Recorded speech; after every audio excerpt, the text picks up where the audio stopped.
Finney, a senior official at the Clinton campaign.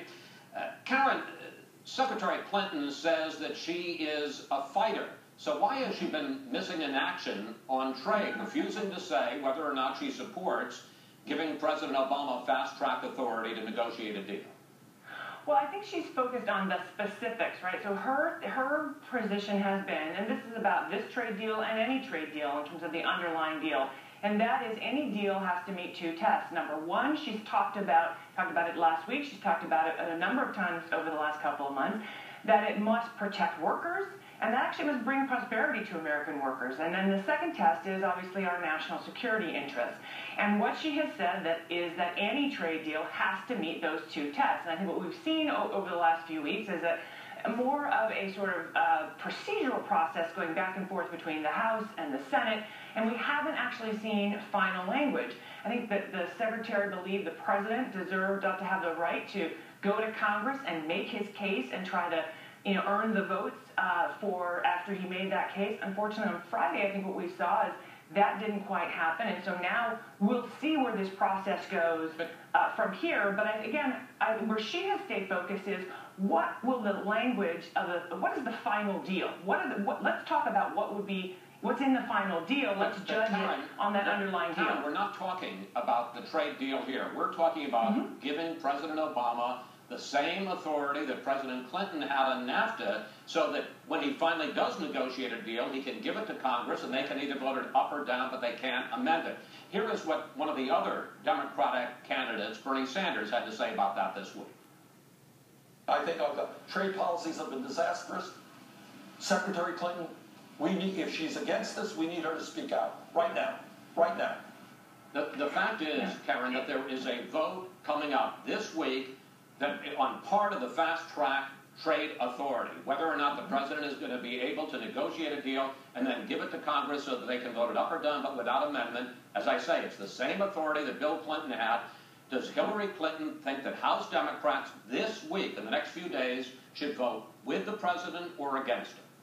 Well, I haven't spoken to her about the deal, obviously, since what's happened Friday and what's going to happen next week. But again, this is someone who has voted for trade agreements when she thought they were good for the country and against trade agreements when she thought they were bad for the country. And I would just say, Chris, there has been a bit of maneuvering back and forth about the pieces of the agreement. So I'm not talking about the agreement. I'm talking about giving President Obama the same fast-track authority that Bill Clinton had on NAFTA. Why would she possibly be against that? Well, but we're talking about it in the context of this agreement, right? We are talking about it in the context of an underlying agreement. Of how he can negotiate a deal and give it to Congress. Well, why can't she say whether or not she's for or against it? Well, I think you may hear, again, we are going to be talking about a lot of issues. I think you may hear her talk about it sooner rather than later, and I'm going to let her be the person to speak about that. But there's a vote this week in Congress. Doesn't she have to weigh in pretty quickly? Because if there's no fast-track trade authority, the president can't make the deal.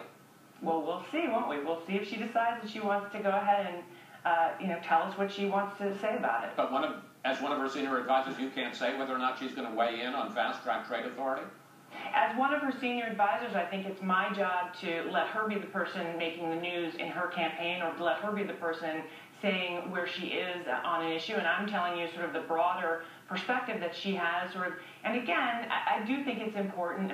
You are talking about sort of fast track, but again, the way this has, the political element of this has played out over the last several months, we haven't had a lot of friendly. I understand that. Okay, I'm going to let my candidate speak to that. Fair enough. All right. In her speech yesterday, Clinton laid out a broad agenda for how she thinks that the federal government can help the middle class, and I want to put up some elements of it. This is just part of it. Big infrastructure program, universal preschool and child care, clean energy, debt-free college. Question, how much she pay for all of that? Well, that's part of what she's going to be talking about over the coming weeks. What we have said all along was that, in the ramp-up period of this campaign, when she first launched, she wanted to go out and talk with everyday Americans and talk with them about her ideas and hear what they had to say and what their ideas were, their concerns were. And then we had our launch speech where I actually thought it was a bold, progressive agenda, quite frankly. And I think she made her case. She talked about her values. She talked about the influences in her life.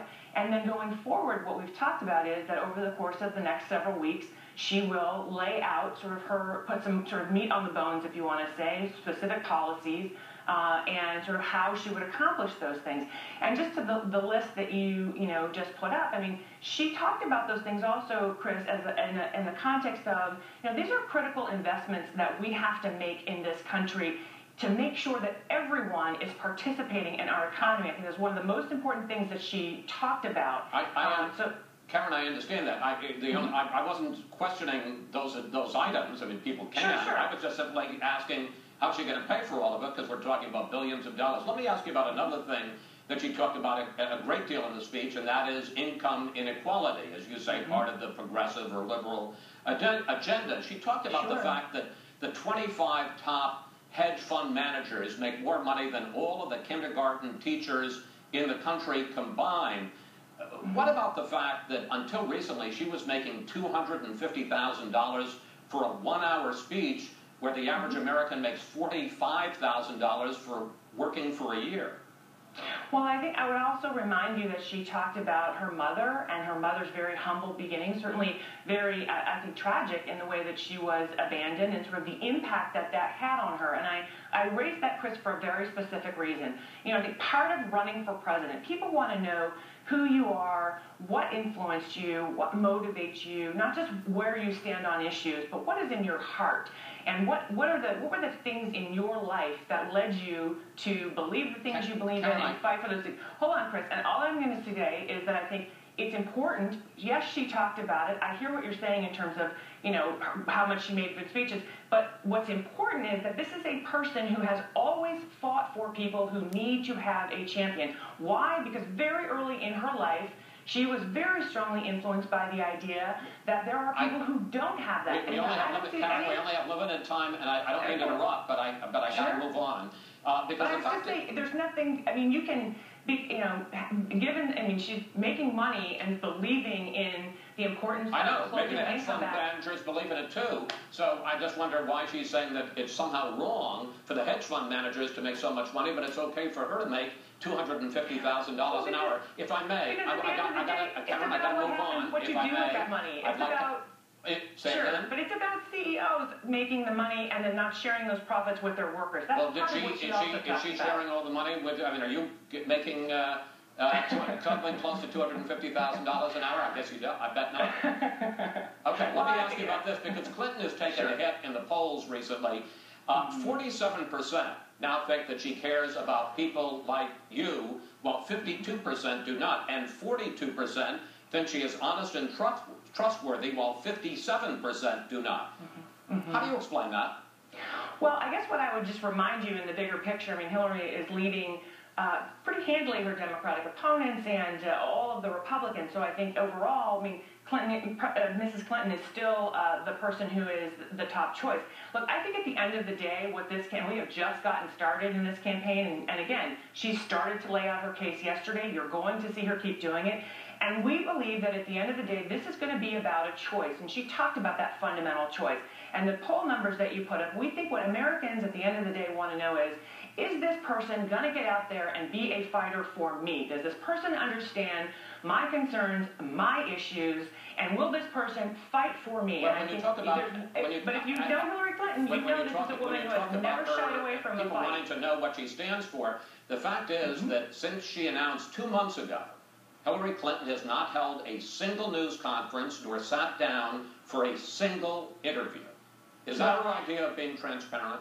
She has spent hours talking with voters on various substantive issues. She has talked to members of the media. It's not the question I asked you. Hold on, Chris. She has talked to the press. If I may, I don't want to talk over you, but I asked you a specific question. She has not given a single news conference or had a single sit-down interview. One, is that her idea of being transparent? And two, when is she going to do either of those things? Why don't I tell you this, Chris? I think you're going to see her do that later today, and you'll see that during this tour of the early states that she's going to be doing. She's going to sit down for a news conference? She'll sit down for interviews, yeah. For interviews. And I think, and I would say, I mean, when you say a news conference, I mean, she has, you know, gone over to the reporters who are traveling and talked to them and answered their questions. And again, I mean, you know, Chris, to this issue, I also think it's important. I think that the questions that voters want to ask is equally as important. And I think it's important when you are running for president and we're focused on the reporters can ask questions for millions of people as opposed to the 4 or 5 hand-picked people sitting around the table who, you know, can only ask questions. I'm not saying she shouldn't talk to them, but all the other candidates have met with reporters, have sat down for interviews, have held news conferences. She's the only one who hasn't. Well, they've got to do their campaign the way they're going to do their campaign, and we're going to do our campaign the way we believe we've got to win this in these 4 early states, to make sure that we are focused on organizing and telling Hillary's story and winning the 4 early states, and then hopefully winning the primary and then winning the election. Karen, thank you. Yes. Thanks for coming in today. Thanks for answering our questions, and we look forward to being able to ask Hillary Clinton some questions as well. We'll see you on the campaign trail. Okay, sounds good.